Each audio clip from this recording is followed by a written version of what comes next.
They say you never see the knife coming until it's already between your ribs.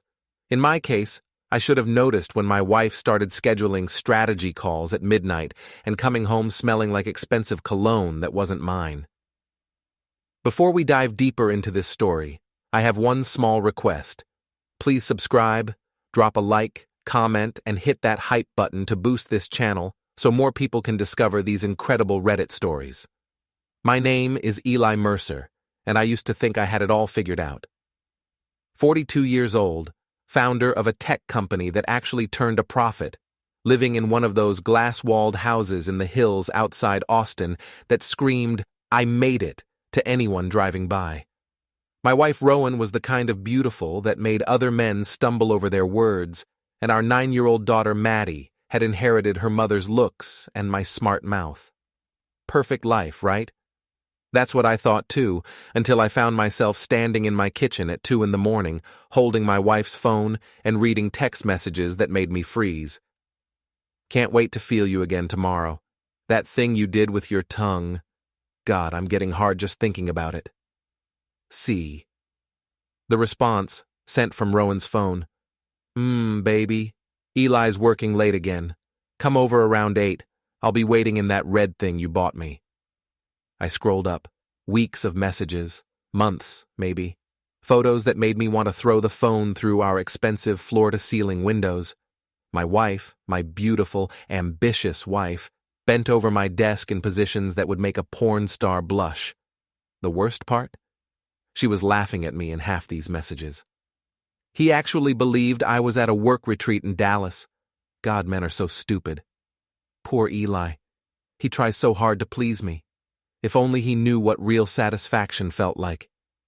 Don't worry about him, Carter. He's too weak to do anything even if he found out.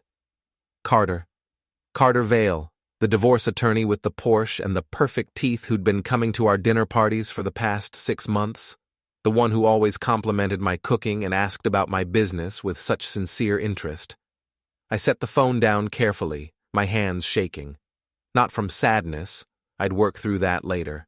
From rage so pure it felt like swallowing molten steel. Rowan thought I was weak. She thought I was stupid. She thought I'd roll over and take it like a good little husband when she was ready to cash out. She was about to learn just how wrong a person could be. The next morning, I made pancakes. Mattie loved my pancakes, especially when I made them look like animals.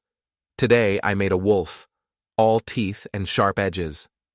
"Daddy, why does the wolf look so angry?"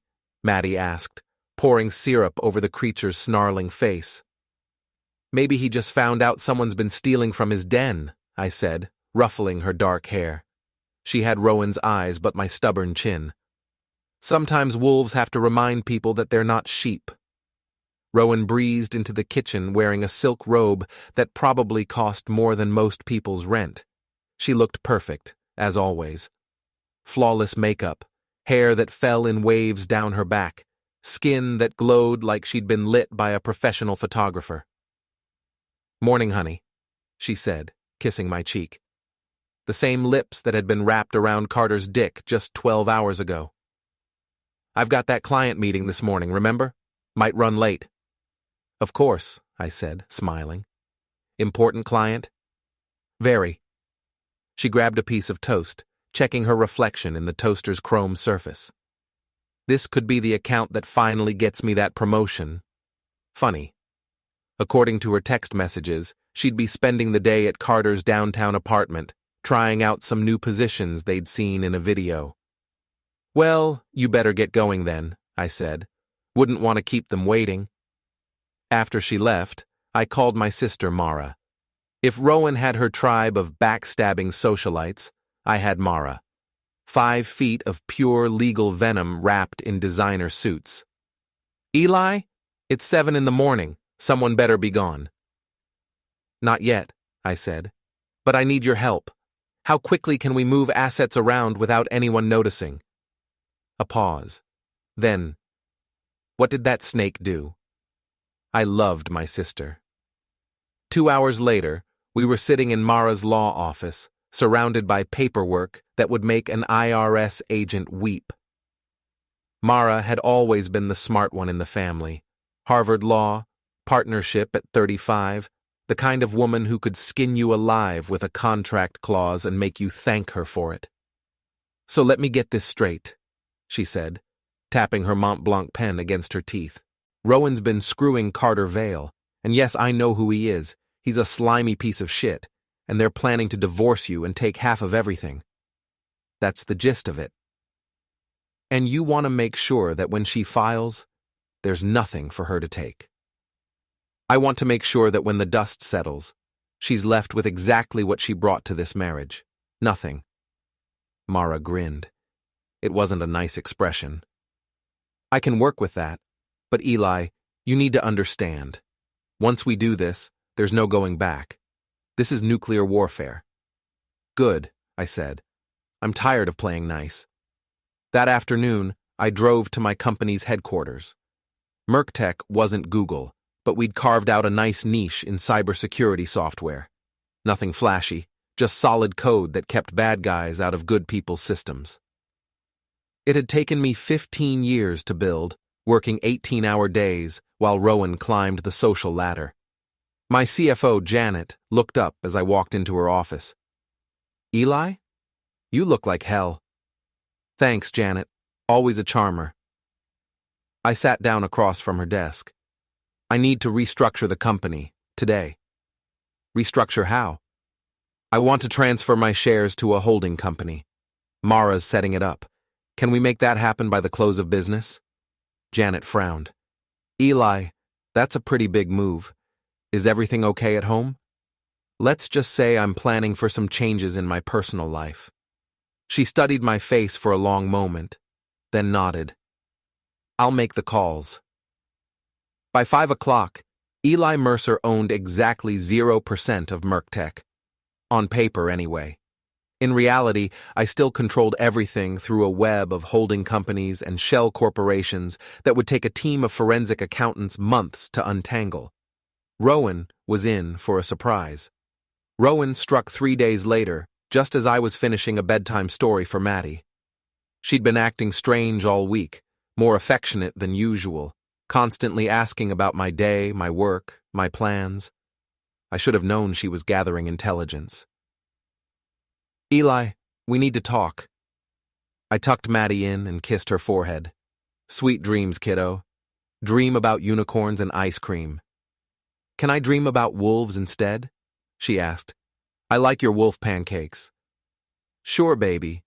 Dream about whatever makes you happy. Rowan was waiting in the living room, sitting on our white leather couch like she was posing for a magazine spread. She'd changed into a black dress that hugged every curve, her power outfit. Behind her, the lights of Austin twinkled through our wall of windows. Sit down, Eli. I poured myself 3 fingers of bourbon and settled into my favorite chair. This sounds serious. It is. She folded her hands in her lap, the picture of composure. I want a divorce. I took a sip of bourbon, letting the burn settle in my chest. I see. Any particular reason? We've grown apart. We want different things. I need more than this. She gestured around our $1 million home. More than you can give me. Ah. Another sip. And I suppose you've already talked to a lawyer? Her smile was sharp as a blade. Carter's been advising me, yes. He thinks I have a very strong case. I bet he does. Eli, I don't want this to get ugly. If you're reasonable, we can work something out. Split everything 50-50, joint custody of Mattie. You can keep the house if you buy out my half. How generous of you. I'm trying to be fair here. I set down my glass and looked at her. Really looked at her. This woman I'd loved for 12 years, who'd shared my bed and borne my child and promised to stand by me through everything. This stranger wearing my wife's face. Tell me something, Rowan. How long have you been fucking Carter? She didn't even flinch. I don't know what you're talking about. Sure you do. How long? Eli, I think you've been drinking too much lately. Maybe you should see someone. I pulled out my phone and opened her text messages, started reading aloud. Can't wait to feel you again tomorrow. That thing you did with your tongue. The color drained from her face. Should I keep going? There are some really creative ones from last Tuesday. Apparently Carter's very flexible for a 40-year-old. She recovered quickly. I had to give her that. The mask of composure slipped back into place. Fine. Yes, I've been seeing Carter. You want to know why? Because he makes me feel alive, Eli. He makes me feel like a woman instead of a business partner. A business partner who's about to get half of everything I've worked for. You'll survive. You're good at surviving, Eli. It's about all you're good at. That's when I started laughing. I couldn't help it. The sheer audacity of it, the breathtaking cruelty. She thought she was so smart, so clever. She thought she'd played me perfectly. What's so funny? You are, sweetheart. You really are. I wiped my eyes. You know what? You're right. Let's get divorced. I'll have Mara draw up the papers. She blinked, clearly not expecting me to fold so easily. You will? Absolutely. In fact, I'm looking forward to it. Should be very educational for everyone involved. Good. That's good. I'm glad you're being mature about this. Oh, Rowan. I stood up, finishing my bourbon.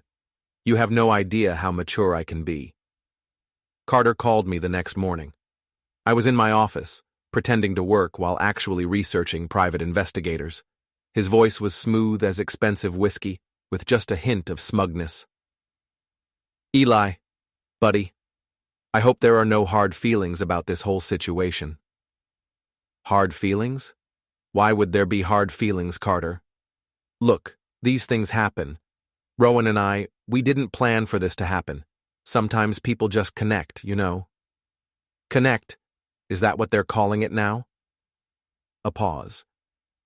I want you to know that I'll take good care of her. And Mattie too, of course. I've always been fond of that little girl. The bourbon glass in my hand cracked.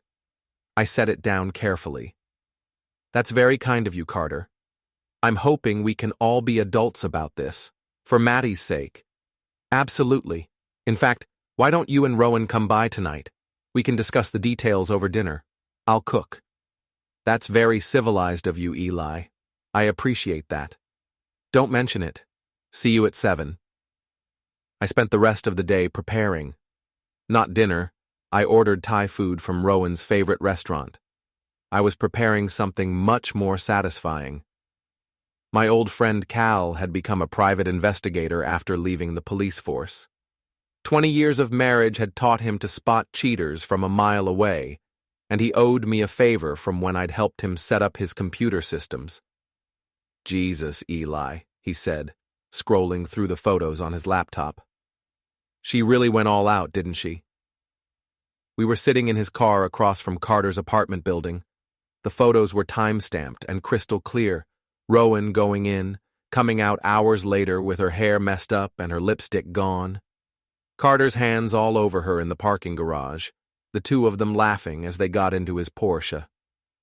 How long have you been watching them? 3 days. They've got a routine. Tuesdays and Thursdays at his place. Saturdays at the Driscoll Hotel. Presidential suite. Guy's got expensive tastes. What about her friends? Jenna and Shelley. Cal grinned. Oh, they know. In fact, Jenna's been covering for her.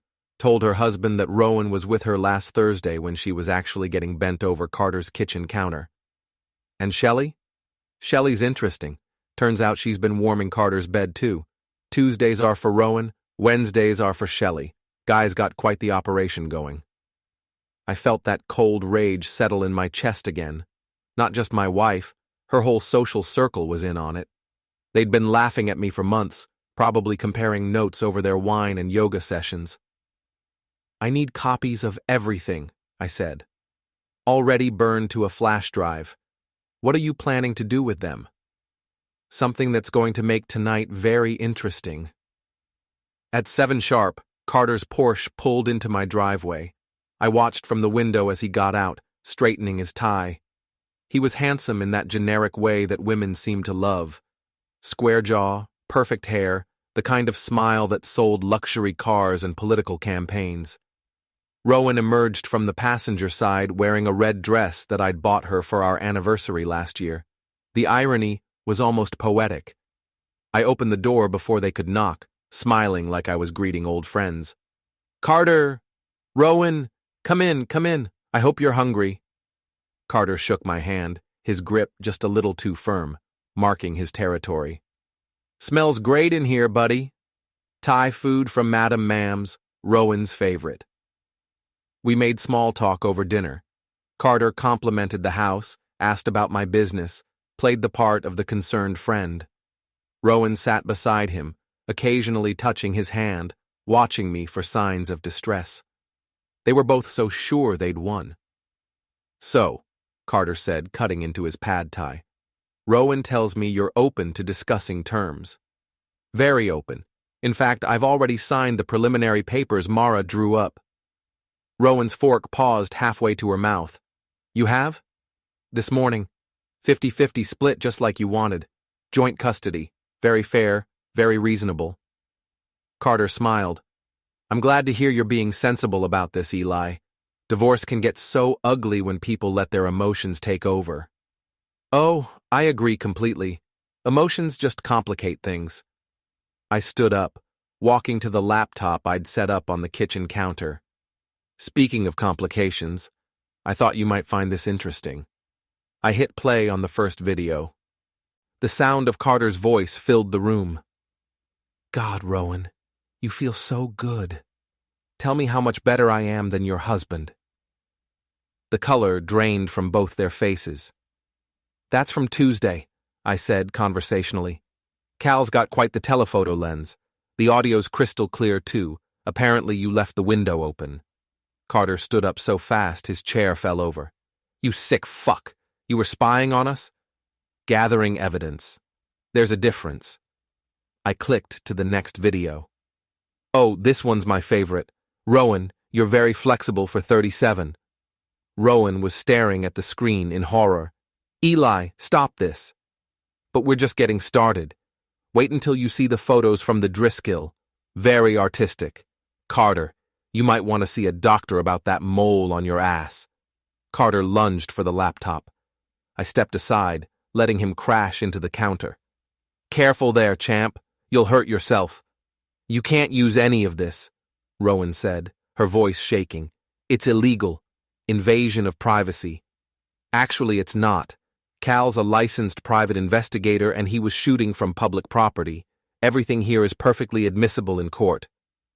I smiled at Carter, who was rubbing his shoulder. "Your law partner might have mentioned that to you." "Oh, wait. He doesn't know about your little hobby, does he?" "What do you want?" Carter's voice had lost all its smoothness. "Want? I don't want anything, Carter. I already have everything I need." I closed the laptop. "You see, when Rowan files for divorce tomorrow, she's going to discover something very interesting. All those assets she's planning to split, they don't exist anymore." "What are you talking about?" "The company, the investments, the offshore accounts, all of it has been transferred to holding companies that Rowan has no legal claim to. The house is mortgaged to the hilt as of this morning. The cars are leased. Even my bank accounts have been emptied." Rowan's face had gone white. "You can't do that." "I can, and I did. You see, sweetheart, you made one crucial mistake. You assumed I was stupid. You assumed I'd sit there like a good little husband while you and your boyfriend robbed me blind." Carter was pulling out his phone. "This is fraud. I'm calling the police." "Go ahead.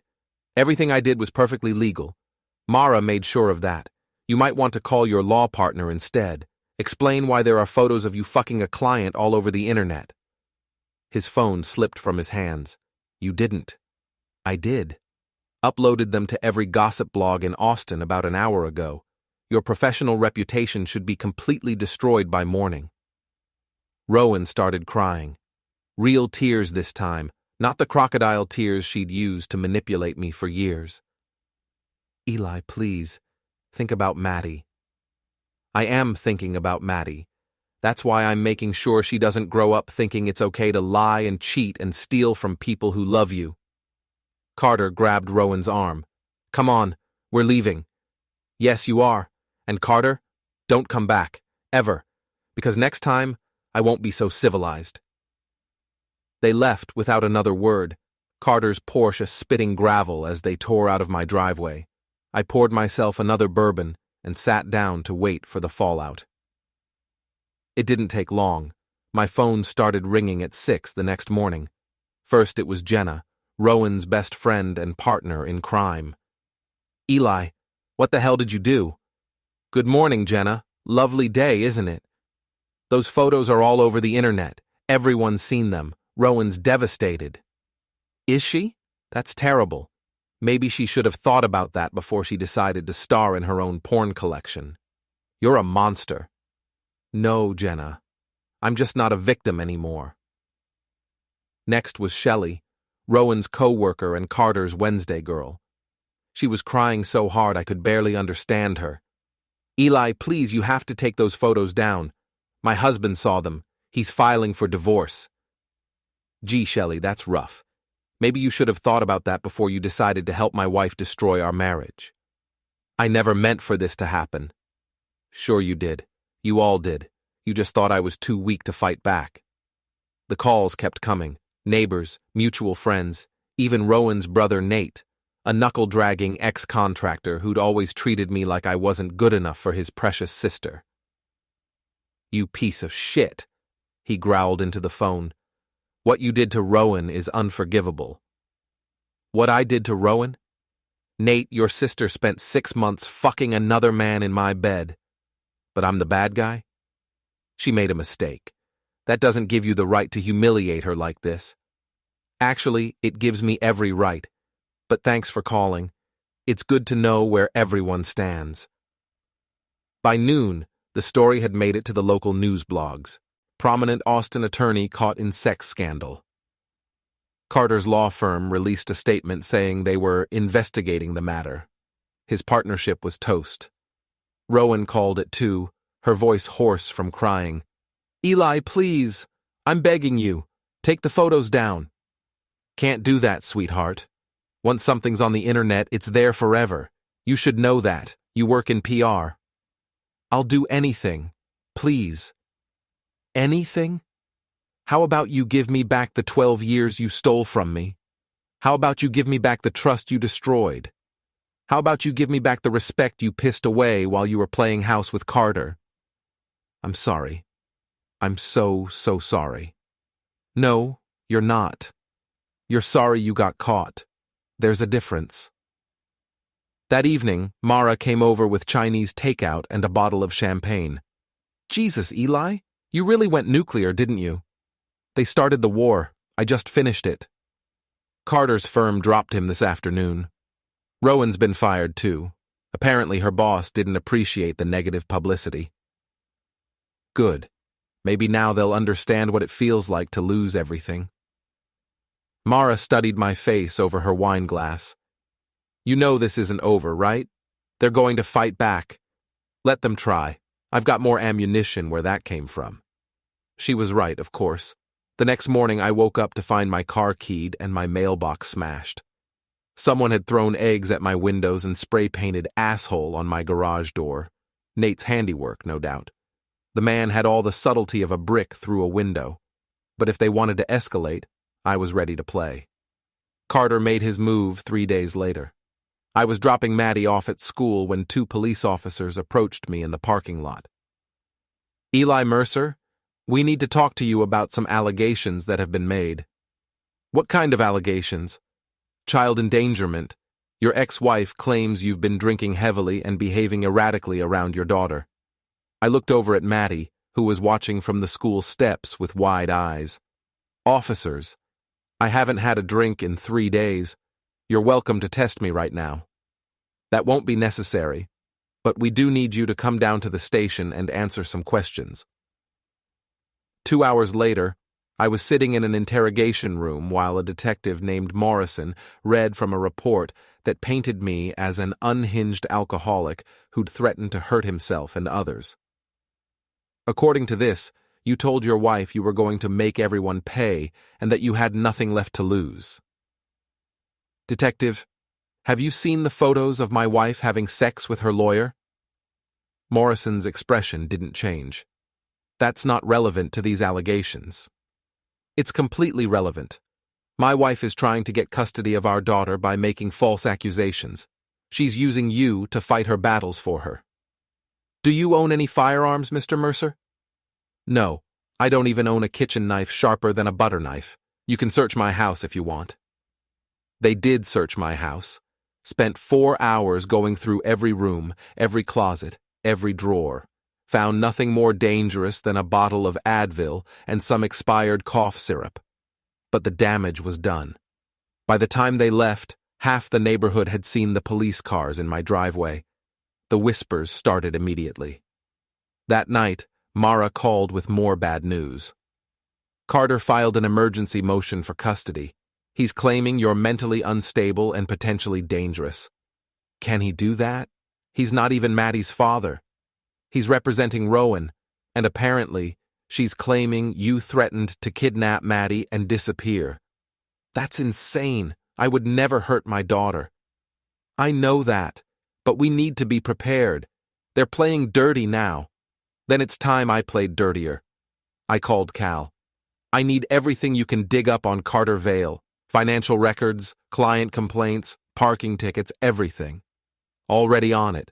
Guy's got more skeletons than a medical school. What kind of skeletons? For starters, he's been skimming money from his clients' settlement accounts. Small amounts, hard to trace, but it adds up. I've got bank records going back 3 years. Embezzlement, that's a felony. Gets better. Remember how I told you he's been seeing Shelley too? Well, she's not his only side piece. Guy's got a whole rotation going, and one of them is 17. 17? Technically legal, but she's a client's daughter. He's been paying her rent in exchange for services. Got photos, bank transfers, the whole 9 yards. Send me everything, tonight. Eli, what are you planning? I'm planning to remind Carter why it's dangerous to corner a wolf. The next morning, I hand-delivered a package to the Travis County District Attorney's Office. Bank records, photographs, sworn statements from 3 of Carter's victims. Enough evidence to put him away for 10 years. I also sent copies to the Texas State Bar, the Austin American-Statesman, and every news outlet in the city. Carter was arrested at his apartment that afternoon. The perp walk made the evening news.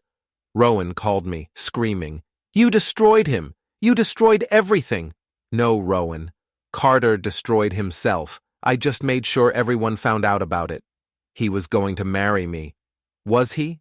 Because according to the bank records, he was planning to disappear to the Cayman Islands with about $2 million of his client's money. Guess you weren't part of that plan. The silence on the other end of the line was deafening. You're lying. Check his computer. Oh, wait, you can't. The FBI seized it this morning. She hung up. An hour later, Nate called. You son of a jerk. Rowan's in the hospital. What happened? She tried to eliminate herself, took a bottle of pills. If I hadn't found her. For a moment, the rage flickered. Rowan and I had history, good history, before everything went to hell. But then I remembered the laughter in her text messages, the way she'd mocked me to her friends. Is she going to be okay? She'll live, no thanks to you. Nate, I didn't force her to cheat on me. I didn't force her to try to steal my money. I didn't force her to make false accusations about me. She made her choices. You could have handled this quietly. Instead, you had to humiliate her in front of the whole city. She humiliated herself. I just made sure everyone saw it. This isn't over, Eli. Not by a long shot. The line went silent. I poured myself a drink and waited for whatever came next. Nate made his move 2 weeks later. I was working late at the office when the building's security system went off. The cameras showed 3 figures in dark clothing breaking in through the loading dock. I called 911, then settled back to watch the show on my security monitors. I'd upgraded the system after the divorce proceedings started, motion sensors, high-definition cameras, and a few surprises that Nate and his friends were about to discover. They made it as far as the elevator before the first trap triggered. Magnetic locks engaged, sealing them inside while strobing lights and a 100-decibel alarm turned the elevator car into a sensory nightmare. The police arrived 12 minutes later to find 3 grown men huddled in the corner of the elevator, crying like children. Nate was the ringleader, of course. The other 2 were friends of his from the construction crew, unemployed losers looking to make a quick buck by trashing my office. "You set us up!" Nate screamed as they dragged him away in handcuffs. "No, Nate! You set yourselves up! I just made sure you'd get caught!" The break-in attempt made the news, along with Nate's connection to Rowan and the ongoing custody battle. Public opinion, which had been split, swung decisively in my favor. The narrative was clear: vindictive ex-wife and her criminal brother trying to destroy innocent businessman. The custody hearing was a formality after that. Rowan, fresh out of the psychiatric ward and facing her own legal troubles, barely put up a fight. I got full custody of Mattie, with Rowan getting supervised visits twice a month. Carter was sentenced to 8 years in federal prison. His law license was revoked, his assets seized to pay restitution to his victims. The 17-year-old girl's father had also filed a civil suit that would keep Carter in debt for the rest of his life. Rowan's social circle evaporated overnight. Jenna and Shelley wanted nothing to do with her, afraid of being dragged down by association. Her PR career was finished. No one in Austin would hire her after the scandal. She moved back in with her parents in Dallas, a broken woman in her 30s living in her childhood bedroom. I should have felt satisfied. I should have felt vindicated. Instead, I felt empty. 6 months after the divorce was finalized, Rowan called me. It was the first time we'd spoken since the custody hearing. "Eli, it's me." Her voice was different, smaller. The confident, commanding tone was gone, replaced by something fragile and uncertain. "What do you want, Rowan?" I wanted to apologize for everything. I know it doesn't mean anything now, but I needed to say it. I was sitting on my back porch, watching Mattie play in the yard. She was building a fort out of cardboard boxes, her tongue poking out in concentration, the same way it did when she was working on homework. "Okay, you've said it. I was wrong, Eli. About everything. About you, about Carter, about what I wanted. I threw away the best thing in my life for nothing. You threw it away for Carter's dick and a bigger bank account. Let's be honest about what this was. I know how it looked. But it wasn't just about the sex or the money. I felt trapped, Eli. Trapped in this perfect life that didn't feel like mine anymore. So you decided to blow it up. I decided to be selfish and cruel and stupid." Her voice cracked. "I hurt you. I hurt Mattie.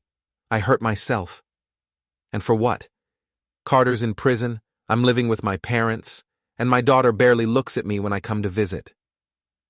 I watched Mattie hammer a cardboard wall with a plastic toy hammer, her face serious as an architect's.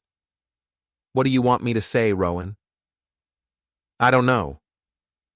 That you forgive me, maybe? That someday we can be friends again?" "I don't forgive you. I don't think I ever will." Silence on the other end of the line. "But I don't hate you anymore either," I continued. "Hate takes too much energy, and I need all my energy for Mattie now.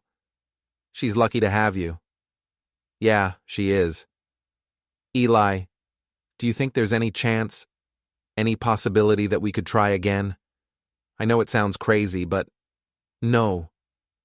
The word came out harder than I'd intended. "There's no going back, Rowan. You made sure of that when you decided I was weak, when you decided I was stupid, when you decided I was disposable. I was wrong about all of that. Yes, you were, but that doesn't change what you did. It doesn't change the fact that you looked me in the eye every morning for 6 months while you were fucking another man. It doesn't change the fact that you tried to destroy me when I fought back. I know, I miss what we had. What we had was built on a lie. Your lie." Mattie looked up from her fort and waved at me. I waved back, smiling. I have to go, Rowan. Mattie and I are having a tea party in her fort. Okay. Eli? Yeah? Take care of yourself, and take care of our little girl. I will. Goodbye, Rowan. I hung up and walked over to Mattie's cardboard castle. She decorated it with crayon drawings of wolves and unicorns, fierce and beautiful creatures living side by side. Daddy, do you want to be the king or the dragon? What's the difference? The king protects the castle. The dragon burns down the bad guys. I thought about that for a moment, then smiled. Can I be both? Silly Daddy, you can't be both. Sure I can, kiddo. Sometimes the king has to breathe a little fire to protect what matters. She giggled and handed me a plastic crown. Okay, but no burning down my castle. Deal. As we played in the fading afternoon light, I thought about the past year. The betrayal, the rage, the carefully orchestrated destruction of everyone who'd wronged me. It had been satisfying in the moment, watching my enemies fall one by one. But this, sitting in a cardboard fort with my daughter, listening to her laugh, this was better than revenge. This was victory. 3 years later, Merctech went public. The IPO made me worth more than I'd ever dreamed possible. Mattie and I moved to a bigger house with a pool and a 3-car garage and enough room for all the cardboard forts a growing girl could want. Rowan remarried, a decent guy who worked at a bank and treated her with the kind of patient kindness she'd never appreciated when she had it with me. They had a small ceremony in Dallas. I wasn't invited, which was fine by me. Carter got out of prison after serving 5 years. I heard he was working at a car wash in Houston, living in a studio apartment and taking the bus to work. Sometimes I wondered if he ever thought about the life he'd thrown away for a few moments of pleasure. Nate finished his sentence for breaking and entering and moved to Oklahoma. I never heard from him again. Jenna and Shelley both got divorced. Their husbands had apparently decided that if they'd help one friend cheat, they might not be trustworthy themselves. Funny how that works. As for me, I never remarried. Dated a few women over the years, but nothing serious. I'd learned to be careful about trust, to watch for the signs I'd missed with Rowan. Maybe someday I'd find someone who deserved the risk. Maybe not. Either way, I was content. Mattie was 12 now, tall and smart and funny in ways that reminded me of myself at that age. She still loved my wolf pancakes, though she'd graduated to more sophisticated bedtime stories. We were reading The Count of Monte Cristo together. Seemed appropriate somehow. Daddy, she said one night as I closed the book, do you think Edmond Dantes was right to get revenge on the people who hurt him? I thought about that question for a long time. I think, I said finally, that sometimes people have to stand up for themselves. But the best revenge isn't hurting the people who hurt you. The best revenge is building a life so good that their opinion doesn't matter anymore. Is that what you did with Mommy? In the end, yeah, that's exactly what I did. She nodded solemnly, then brightened. Can we have wolf pancakes tomorrow? Absolutely. But this time, let's make the wolf smile. Why? Because wolves who smile are the most dangerous kind of all. She giggled and settled back into her pillows. I love you, Daddy. I love you too, kiddo. Sweet dreams. I turned off the light and walked to my study, where I kept a photo of the old house, the glass palace where my perfect life had crumbled. Sometimes I looked at it to remind myself how far I'd come. Tonight, I threw it in the trash. Some fires are worth starting, some bridges are worth burning, and sometimes, when the house burns down, you discover you're strong enough to build a better one.